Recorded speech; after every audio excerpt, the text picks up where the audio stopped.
dar o Zotto na seleção masculina, o que ele deixa de positivo.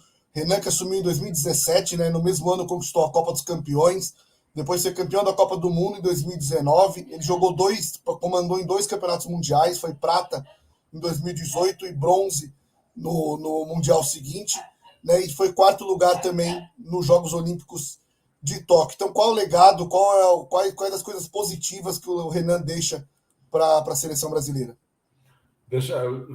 Eu gostaria de falar bastante sobre o Renan, né, Rafa? Então, deixa eu só, antes de começar, agradecer o Fábio Martins, ele me lembrou aqui, foi o Bjorn Borg mesmo, o que entregou o troféu para o Guga, e o Guga prestou reverência, né? Um monstro sagrado do tênis aí. Então, vamos lá, que eu acho que o programa de hoje merece muitas considerações em relação ao Renan.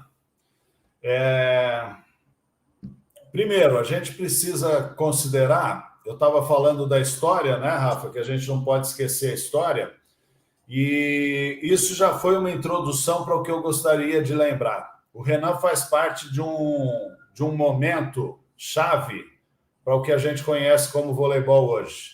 Talvez muitos de vocês não tivessem nascido quando o Renan, junto com a geração de prata, chamada geração de prata, uma geração espetacular, tirou o Brasil do ostracismo no voleibol e colocou o Brasil nos primeiros lugares. O Brasil foi vice-campeão mundial, vice-campeão olímpico, revolucionou a forma de jogar voleibol, trouxe novidades como o saque-viagem que hoje vocês veem todo mundo sacando.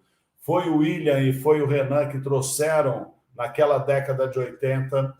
O Renan foi um dos jogadores mais espetaculares que o mundo já viu, merecendo o lugar dele no Hall da Fama do voleibol.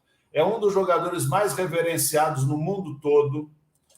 É um cara que se dedicou ao voleibol do início ao fim da carreira, né? Não estou falando que a carreira dele encerrou, mas até o momento. E por tudo isso, e pela maneira como o Renan sempre trabalhou, de uma forma honesta, de uma forma limpa, eu acho que a gente precisa fazer essa reverência ao Renan, do quanto ele é importante, do quanto ele conseguiu contribuir para o voleibol brasileiro. Se o Renan não conseguiu ser o que a gente esperava dele como técnico nesse momento, nada apaga a história do Renan. O Renan assumiu como técnico da seleção brasileira depois de um monstro sagrado sair. Poucos técnicos na história do esporte mundial conseguiram o que Bernardinho conseguiu. Durante quase 20 anos, manter uma seleção no topo, não é entre as melhores, no topo, no primeiro lugar do mundo durante tanto tempo. Pode pegar basquete, pode pegar handebol, pode pegar todos os esportes coletivos, futebol, o que vocês quiserem. Vocês vão contar nos dedos de uma mão os técnicos que conseguiram tamanha continuidade de vitórias, tamanha hegemonia. E o Bernardinho foi um deles. Substituir o Bernardinho precisava ser outro extraterrestre. E a gente não tem tanto extraterrestre. E o Renan foi um cara que topou esse desafio. Não é todo mundo que gostaria de botar a cara ali e falar assim, eu não vou conseguir fazer o que o Bernardinho, eu não vou me expor desse jeito. O Renan se expôs. O Renan foi um técnico que conseguiu vários resultados logo depois que ele assumiu. E aí a gente pode achar, Rafa, que tudo tenha sido um pouco do lastro do que o Bernardinho deixou. Pode ser que sim. A gente teve, com a chegada do Renan, a chegada também do Leal. O Leal se incorporou à seleção enquanto o Renan era técnico. A gente teve uma queda de rendimento de vários jogadores principais da seleção brasileira enquanto o Renan estava dirigindo. A gente tem uma geração hoje muito menos talentosa do que todas as anteriores que a gente teve. Então, tudo isso tem que ser pesado quando a gente vai avaliar o Renan. Tudo isso tem que ser pesado. Mas o que fundamentou a maior parte das críticas, e aqui eu estou falando de jornalismo responsável, que o Saque Viagem pratica. Em momento nenhum nós criticamos a pessoa, em momento nenhum a gente criticou o ser humano, em momento nenhum a gente deixou de ver o contexto, mas o Renan deixou de produzir na seleção brasileira como ele produziu no começo. E hoje a gente vê a seleção brasileira num patamar abaixo do que poderia render com todas essas considerações que eu fiz.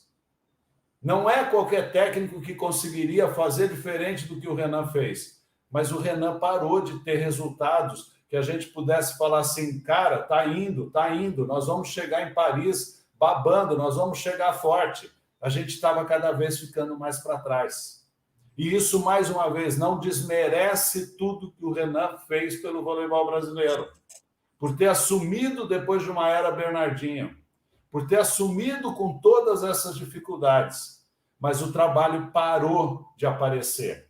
O trabalho parou não de ter medalhas, mas de ter uma projeção do que poderia vir à frente. A gente vê hoje o Japão com todas as dificuldades de uma equipe nanica fazer o que está fazendo. Ah, mas perdeu do Egito, mas se recuperou e se classificou. O Brasil, o mérito nesse pré-olímpico foi ter conseguido se superar e ter passado a Itália. A Itália talvez era o adversário a ser batido, né? Depois que a Alemanha surpreendentemente deslanchou. E o Brasil conseguiu. E aí não dá para você tirar também o mérito do Renan de ter conseguido reverter essa situação. Porque o grupo estava quebrado, a gente via nitidamente, o grupo estava desmotivado. Ninguém olhava para a quadra e falava assim, puta, esse time vai chegar. E chegou, né? E chegou. Só que eu acho que o Renan pede demissão, é uma decisão dele, né? Ele deixa com hombridade uma seleção classificada para a Olimpíada. E se passou isso ou não pela cabeça dele, mas ele abre a possibilidade de alguém assumir com condições de fazer com que essa equipe volte a evoluir. E isso é normal na carreira de qualquer profissional. Chega uma hora que você não consegue mais contribuir para o grupo. Você não consegue mais contribuir para a evolução de um time. E você precisa sair. Você precisa dar oportunidade para alguém fazer mais do que você não conseguiu mais fazer. E isso não te faz um técnico pior. Isso não te faz uma pessoa pior. São ciclos, são etapas, e que a gente precisa saber que elas precisam mudar. E que venha alguém que consiga recolocar o Brasil, com todas essas dificuldades, outra vez para brigar entre os grandes. Só isso, Rafa.